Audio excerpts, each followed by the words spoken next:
Pakistan nuclear వెపన్స్ని రెంట్కిచ్చే ఒక షాప్ని open చేసిందా? ఇప్పుడు అందరూ దీని గురించే మాట్లాడుతున్నారు. సౌదీ అరేబియా క్యాపిటల్ రియాద్లో నిన్న ఒక పెద్ద విషయం జరిగింది. పాకిస్తాన్, సౌదీ అరేబియాలు స్ట్రాటజిక్ మ్యూచువల్ డిఫెన్స్ అగ్రిమెంట్ అనే పేరుతో ఒక డిఫెన్స్ ప్యాక్ట్ని సైన్ చేశాయి. ఒకసారి ఇమాజిన్ చేసుకోండి, ఈ రెండు దేశాలు ఇప్పుడు ప్రపంచానికి ఒక విషయాన్ని పెద్దగా అరిచి చెప్తున్నాయి. మా ఇద్దరిలో ఏ ఒక్కరిపై దాడి చేసినా ఇద్దరిపై దాడి చేసినట్టే. సౌదీ ప్రిన్స్ షహబాజ్ షరీఫ్లు ఈ డీల్ని సైన్ చేశారు. పక్కన పాకిస్తాన్ ఫీల్డ్ మార్షల్ అసీం మునీర్ కూడా ఉన్నాడు.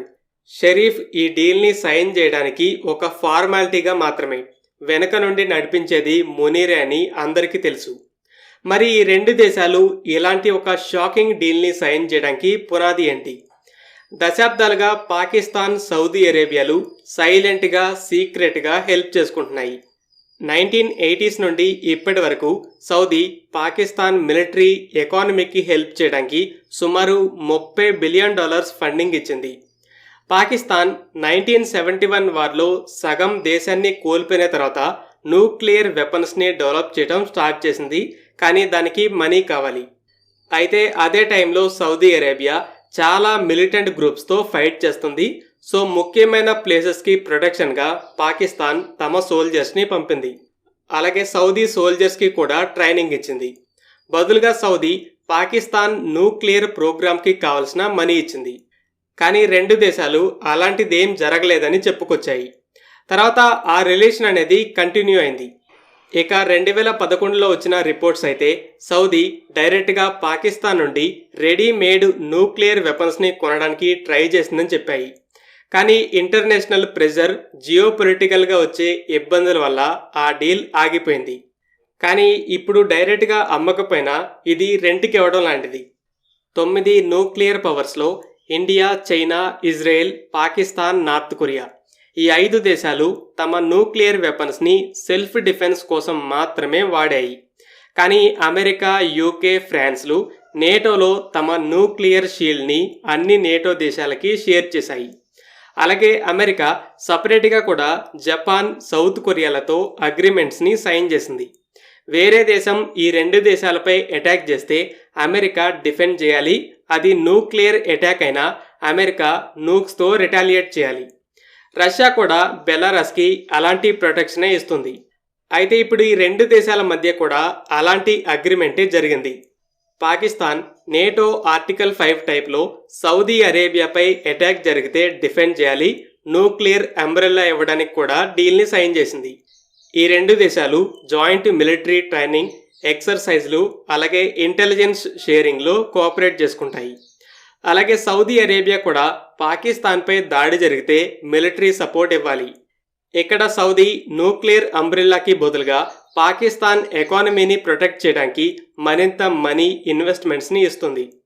మరి ఇండియా నెక్స్ట్ టైం పాకిస్తాన్పై అటాక్ చేస్తే సౌదీ కూడా మన మీద వార్ని డిక్లేర్ చేస్తుందా? ఇది అందరి డౌట్.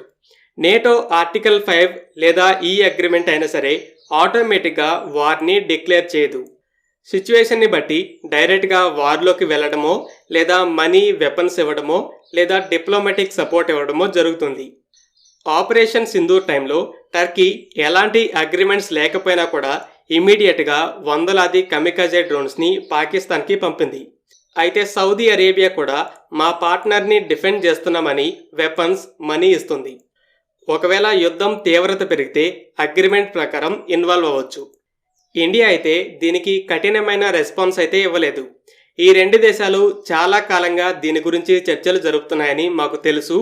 ఈ డీల్ సైన్ అయిందని రిపోర్ట్స్ రావడంతో దీని ఇంప్లికేషన్స్ అంటే ఇంపాక్ట్ ఎలా ఉంటుందని స్టడీ చేస్తున్నామని చెప్పింది.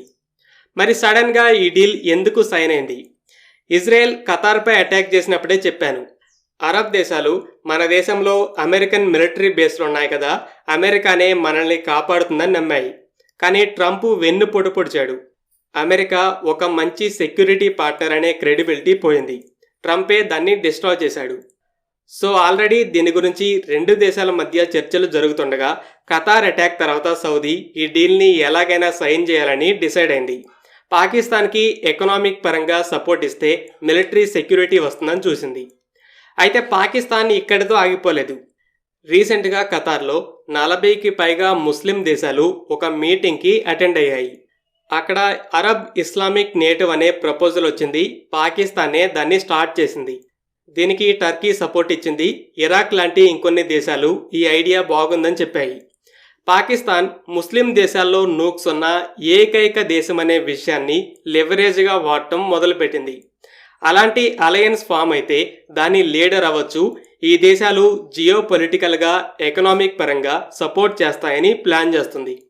ఇప్పటి వరకు చాలా ముస్లిం దేశాలు కాశ్మీర్ విషయంలో న్యూట్రల్గా ఉన్నాయి. కానీ ఈ అలయన్స్ ద్వారా ఇండియాపై కాశ్మీర్ విషయంలో ప్రెజర్ చేయొచ్చని చూస్తుంది. దీనికి సౌదీ డీల్ అనేది ఇంకా పెద్ద అడ్వాంటేజ్ అవుతుంది. దీని తర్వాత మిగతా ముస్లిం దేశాలు కూడా సిమిలర్ ప్రొటెక్షన్ కోసం ఇంట్రెస్ట్ చూపిస్తాయి. సో ఓవరాల్గా ట్రంప్ అమెరికా మంచి సెక్యూరిటీ పార్ట్నర్ అనే క్రెడిబిలిటీని నాశనం చేశాక సౌదీ అరేబియా పాకిస్తాన్తో డిఫెన్స్ ప్యాక్ట్ని సైన్ చేసింది. రెండు దేశాలు జాయింట్ ట్రైనింగ్, ఇంటెలిజెన్స్ షేరింగ్ లాంటి వాటిలో కోఆపరేట్ చేసుకుంటాయి. యుద్ధం వస్తే కలిసి ఫైట్ చేయటమో లేదా వెపన్స్, మనీ ఇవ్వడమో చేస్తాయి. అలాగే పాకిస్తాన్ న్యూక్లియర్ ప్రొటెక్షన్ ఇస్తుంది. దీనివల్ల రిచ్ పార్ట్నర్ అయిన సౌదీ నుండి పాకిస్తాన్కి discounted oil, aid money, loans, investments లాంటి ఎకనామిక్ బెనిఫిట్స్ ఉంటాయి. పాకిస్తాన్ మిగతా ముస్లిం దేశాల నుండి కూడా సిమిలర్ బెనిఫిట్స్ని పొందడానికి అరబ్ ఇస్లామిక్ నేటో అనే ప్రపోజల్ని స్ట్రాంగ్గా పుష్ చేస్తుంది.